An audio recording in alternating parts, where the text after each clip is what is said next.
Hey guys, Wednesday's here, and we've actually got some kind of intervals in today's session, but they're kind of are both what seems like descending. It's kind of like almost like a wave in terms of our reps.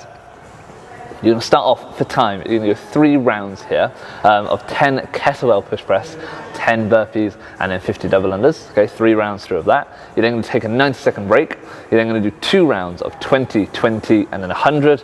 Then another 90-second break, and then a final round, just one time through, of 30 kettlebell push press, 30 burpees, and then 150 double unders. Okay, so I think the second round has the most amount of reps in, so like I said, that's where it goes from this kind of sort of wave. But obviously the last round has the biggest chunk in one go. Okay, so obviously the 30, 30, and then the 150. So that will slow us down a little bit.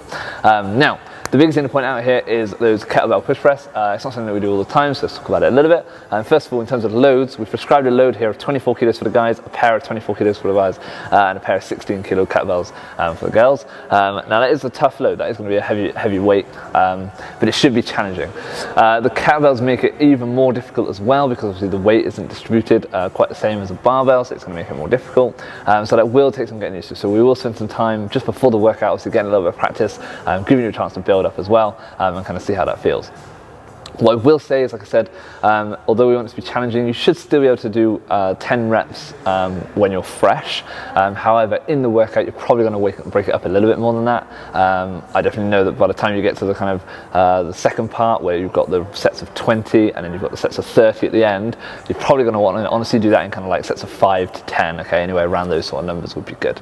Obviously, if you do struggle with the kettlebell or there's too big of a jump, obviously going up in kettlebell weights, because they're 4 kilos at a time, that means that's an 8 kilo jump every single time between weights.